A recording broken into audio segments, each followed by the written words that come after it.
Hello students, कैसे हैं आप लोग। क्लास 11th में हम लोग आज चैप्टर 8 जर्नल एंट्री में एक क्वेश्चन है 26, है ना। जो पुरानी बुक में 2024 के एडिशन में क्वेश्चन नंबर 25 था, वो यहाँ 26 है। तो ये 26 नंबर का क्वेश्चन हम लोग देखने वाले हैं, क्योंकि ये क्वेश्चन मैंने नहीं किया था।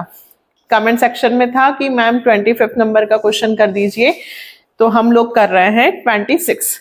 इसके अलावा सारे क्वेश्चंस हैं आपके पास जर्नल एंट्री के, ठीक है। यदि कोई क्वेश्चन बच रहा होगा बीच में तो वो भी हम लोग कर लेंगे। तो करें start. Chapter 8 journal entry, class 11, question number 26, new edition 2025 के हिसाब से ये 26 नंबर का क्वेश्चन है, और अगर आपके पास पुराना एडिशन हो तो बेटा ये 25 नंबर का क्वेश्चन है। ठीक, चलो सबसे पहले एक बार हम क्वेश्चन को रीड कर लेते हैं। Generalized the following entries. First, goods costing 500 given as charity. Second, sold good to Mayank of 1 lakh payable 25% by check at the time of sale and balance after 30 days of sale. Received 975 from Hari Krishna in settlement of his account of 1000. Charge interest on drawing 1500. Sold good to Anil costing 40,000 for cash at a profit of 25% on cost less 20% credit discount. Paid cartage of 100 for delivery of good. Paid income tax of 15,000. बहुत अच्छा question है, most important है। बिल्कुल अभी आप लोगों के जो टेस्ट होंगे और एग्जाम्स होंगे उसमें इससे रिलेटेड क्वेश्चंस आएंगे ही आएंगे। ठीक है, चलो करते हैं स्टार्ट। सबसे पहले जर्नल एंट्री का फॉर्मेट आता है हम लोगों को, हमने सारे क्वेश्चंस किए हैं। Date, particular, LF ledger folio, और डेबिट और क्रेडिट। ठीक है, यदि आप लोग स्टार्टिंग से नहीं देख रहे हो और बीच में से क्वेश्चन देख रहे हैं बेटा, तो पहले स्टार्टिंग के बेसिक के क्वेश्चंस करिएगा। ठीक है, चलो पहला, goods costing 500 given as charity. देखो हमने चैरिटी में गुड्स दिया, क्या सिखाया है मैंने, जब भी हम किसी भी एनी कॉजेज हमारा जो खरीदा हुआ माल कम होता है तो परचेज को हम क्रेडिट करते हैं, है ना। हमने चैरिटी में दिया, डोनेशन में दिया, यदि पैसे हमारे पास से जाते तो टू कैश, अभी पैसा नहीं गया बल्कि माल दान में दिया है, माल की वैल्यू कम हो रही है, पड़ा हुआ स्टॉक कम हो रहा है, एसेट्स कम हो रही है। तो एसेट्स कम हो रही है, गुड्स कम हो रहा है, तो उसके लिए हम क्या यूज करते हैं, परचेस। डेबिट कब होता है परचेस, जब माल खरीदते हैं, जब माल जाएगा तो क्रेडिट होगा। तो फर्स्ट एंट्री, अच्छा ऊपर तो लिख लेंगे ना, इन द बुक्स ऑफ, नाम नहीं दिया है तो सिर्फ in the books of mister dash dash dash journal entry charity account, ऐसे लिखते हैं, डेबिट टू परचेस अकाउंट। कितने रुपए हमने मालदान में दिया है बेटा, 500 रुपए का, तो डेबिट में भी 500 रुपए और क्रेडिट में भी 500 रुपए। नरेशन ये की यही लिख देंगे, गुड्स गिवन एज चैरिटी, और ऐसे लाइन खींच देंगे। ठीक है, ये फर्स्ट ट्रांजैक्शन हो गया। Second, sold goods to Mayank of 1 lakh. देखो हमने मयंक को माल बेचा 1 लाख रुपए का, सेल किया, ठीक। 25% बाय चेक, जैसे ही हमने माल बेचा 25% तो हमें चेक से मिल गया, और बाकी पेमेंट 30 दिन बाद। उधार माल बेचा, क्रेडिट सेल। क्या सिखाया है मैंने कि जब क्रेडिट सेल करते हैं हम लोग, क्रेडिट सेल यानी कि उधार माल बेचते हैं तो सामने वाला हमें पैसे देगा, वो हमारा क्या कहलाता है बेटा, डेटर। तो हम लिखेंगे डेटर, है ना। डेटर इंक्रीज होंगे तो मयंक नाम है, बाद में पैसे देगा, असेट्स इंक्रीज हो रही है, तो हमारे पास क्या एंट्री बनेगी, पहले तो हमारे पास पैसे आ रहे हैं, कितने रुपए, चेक से।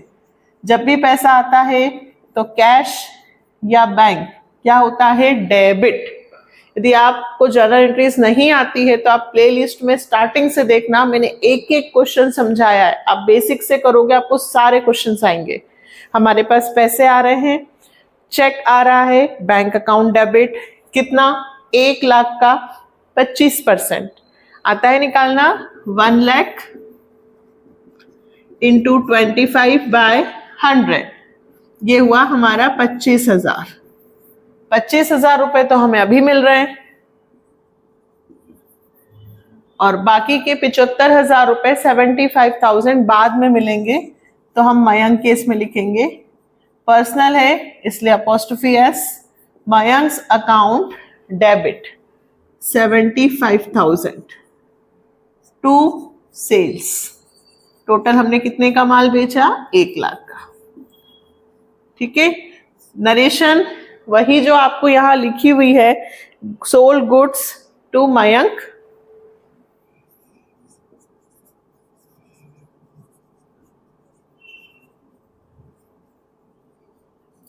और आगे लिखना चाहें तो इसमें लिख सकते हैं at the time of sale, balance after 30 days of sale, पूरा। ठीक है, एक एंट्री काफी है। अगर हमसे कोई पूछे कि बाद में यदि वो पैसे दे आफ्टर 30 डेज, तो आफ्टर 30 डेज बाद वो हमें पैसे देगा, तो हम लिखेंगे कैश अकाउंट डेबिट। कौन देगा, मयंक। देखो मयंक का खाता डेबिट किया, जब मयंक पैसे दे देगा तो मयंक का खाता क्रेडिट हो जाएगा, तो मयंक का अकाउंट क्लोज। लेकिन वो बनाने की जरूरत नहीं है। Next, receive 975 from Hari Krishna in settlement. ध्यान रखना बेटा, सेटलमेंट यदि वर्ड आ गया, क्या वर्ड आ गया, सेटलमेंट, मतलब हरि कृष्ण जो है उससे हमें 1,000 रुपए चाहिए थे, बट उन्होंने हमें 975 ही रिसीव्ड हुए हैं। अब इसके बाद हमें हरि कृष्णा पैसे नहीं देगा, यानी कि 25 रुपए हमने हरि कृष्णा को क्या दिया है, डिस्काउंट। जब भी सेटलमेंट वर्ड आ जाए, ध्यान रखना, जब भी सेटलमेंट यदि आ जाए तो यानी कि जितना पैसा नहीं मिल रहा है वो किस नाम से लिखना, डिस्काउंट के नाम से। तो हमारे पास आया है कैश अकाउंट डेबिट, और हमें कितने पैसे मिले, 975 रुपए, और 25 रुपए का हमने उसको डिस्काउंट दिया है कि ठीक है भाई 25 रुपए मत देना, तो डिस्काउंट दिया हमने, तो डिस्काउंट अलाउड अकाउंट डेबिट। किससे पैसे मिल रहे हैं हमें, हरि कृष्णा से, इसका अकाउंट क्लोज हो गया, हरि कृष्णास अकाउंट, क्योंकि अब हमें हरि कृष्णा पैसे नहीं देगा, तो 1,000 रुपए अकाउंट क्लोज, 1,000 रुपए में से 975 रुपए ही मिले। नरेशन वही लिखना है बेटा जो बुक में दे रखी है, same, receive 975 from Hari Krishna in full settlement, वो का वही लिख देना यहाँ पे। ठीक है, चलो नेक्स्ट, फोर्थ, ये बहुत अच्छे से समझना, चार्ज इंटरेस्ट ऑन ड्रॉइंग। देखिए ड्रॉइंग हमने बिजनेस में से पैसे निकाले, अब बिजनेस में से पैसे निकाले, ऑनर भी तो मैं ही हूं, मैंने ही पैसे निकाले और मैं ही इंटरेस्ट चार्ज कर रही हूं। अकाउंटिंग इक्वेशन, जब भी इंटरेस्ट ऑन ड्रॉइंग होता है तो कैपिटल में ही प्लस और कैपिटल में ही माइनस, मतलब मैं ही पैसा लेकर, है ना, मेरे मतलब मैंने पैसा इधर से लिया और अपनी इनकम में इधर ऐड कर दिया। ड्रॉइंग पर्सनल यूज के लिए मैंने पैसे निकाले, ठीक, तो मुझे इंटरेस्ट ऑन ड्रॉइंग में लूंगी। मैं बिजनेस हूं, लेकिन बिजनेस पैसे लेगा किससे, मुझसे, तो बिजनेस किसका है, मेरा ही तो है, मतलब मैं पैसे लेकर वापस बिजनेस में दे रही हूं। चलो तो बिजनेस की क्या हुई, हम बिजनेस के पॉइंट ऑफ व्यू से देखते हैं, बिजनेस की क्या हुई, इनकम, इंटरेस्ट ऑन ड्रॉइंग, तो टू इंटरेस्ट ऑन ड्रॉइंग, है ना, हम बिजनेस के पॉइंट ऑफ व्यू से बना रहे हैं इंटरेस्ट ऑन ड्रॉइंग, कितने रुपए, 1500 रुपए। अब 1500 रुपए इंटरेस्ट ऑन ड्रॉइंग इनकम हुई है, ठीक है, तो मैंने बिजनेस के पैसे में से निकाल के, मेरे जो पैसे थे उसमें से मैंने निकाल के दिए, तो मेरी कैपिटल जो थी वो क्या हो गई, कम हो गई, तो मैं यहां लिखूंगी कैपिटल अकाउंट डेबिट। ठीक है, अच्छे से ध्यान रखना। और नहीं तो ड्राइंग क्या होता है, डेबिट, तो ड्राइंग का इंटरेस्ट क्या होगा, क्रेडिट, तो ऊपर कैपिटल डिक्रीज होगी। क्या लिखेंगे narration, charged interest on drawing, मेरा ही पैसा मैं इंटरेस्ट में, ठीक है, एक खाते में से लेके दूसरे खाते में डाल रही हूं, कैपिटल कम हो रही है और बिजनेस की इनकम बढ़ रही है। नेक्स्ट, फिफ्थ, अब मैं लाइन नहीं खींच रही हूं, डायरेक्ट करती हूं। Fifth, sold good to Anil costing 40,000 for cash. ठीक है, इसके लिए हमें वर्किंग नोट करना होगा। हमने माल बेचा कितने का भाई, 40,000 का। कैसे बेचा, नगद। 25% प्रॉफिट ऑन कॉस्ट, पहले वर्किंग नोट कर लें। देखो 40,000 का माल, कॉस्ट प्राइस 40,000 का कीमत का माल मैं 25% प्रॉफिट पर बेचूंगी, तो ऐड 25% प्रॉफिट। अब 40,000 का 25% निकालते हैं यदि हम,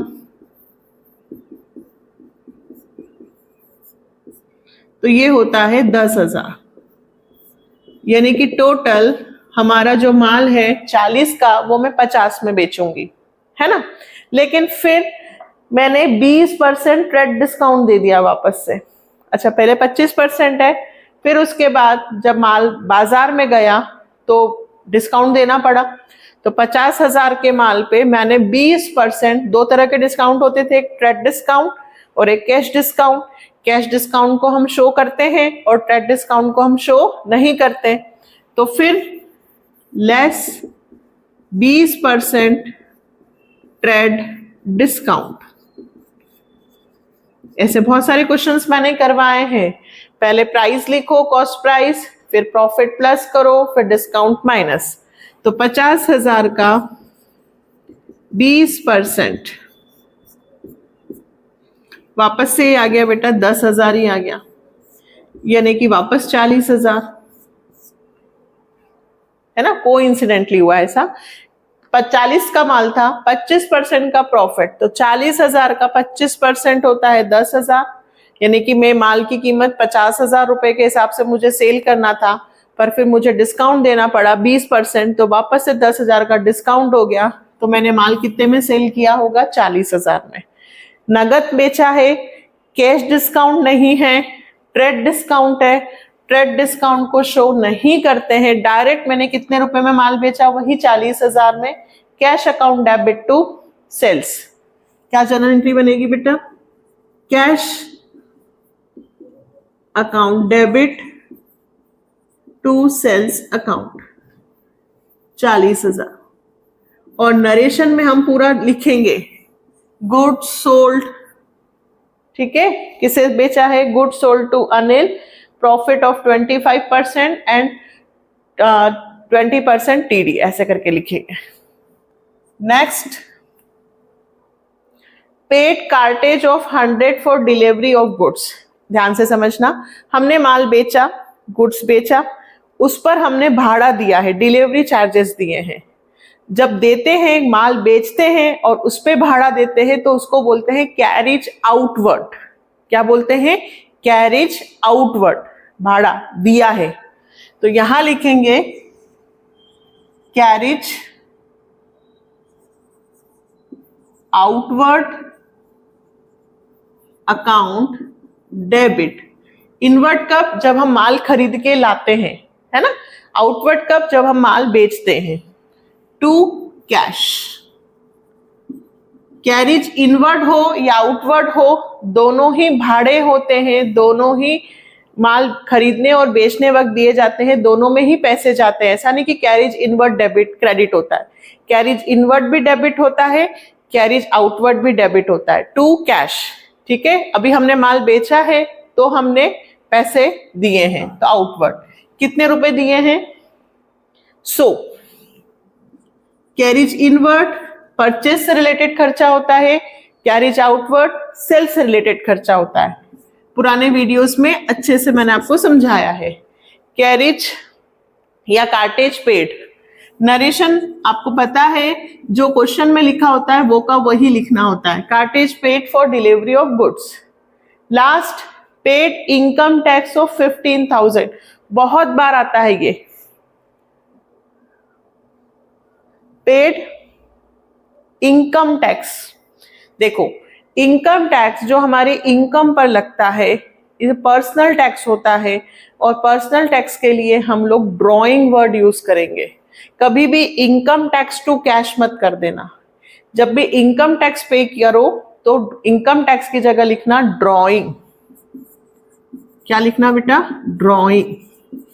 अकाउंट डेबिट टू। अब ध्यान से सुनना, कैश या फिर बैंक, मैं प्रेफर करूंगी बैंक। क्यों? क्योंकि इनकम टैक्स या जो चीजें पे की जाती है वो चेक के थ्रू पे की जाती है। तो आप ड्रॉइंग टू कैश लिखोगे तो भी चलेगा, ड्रॉइंग टू बैंक लिखोगे तो भी चलेगा। 15,000 रुपए। और नरेशन में लिखना इनकम टैक्स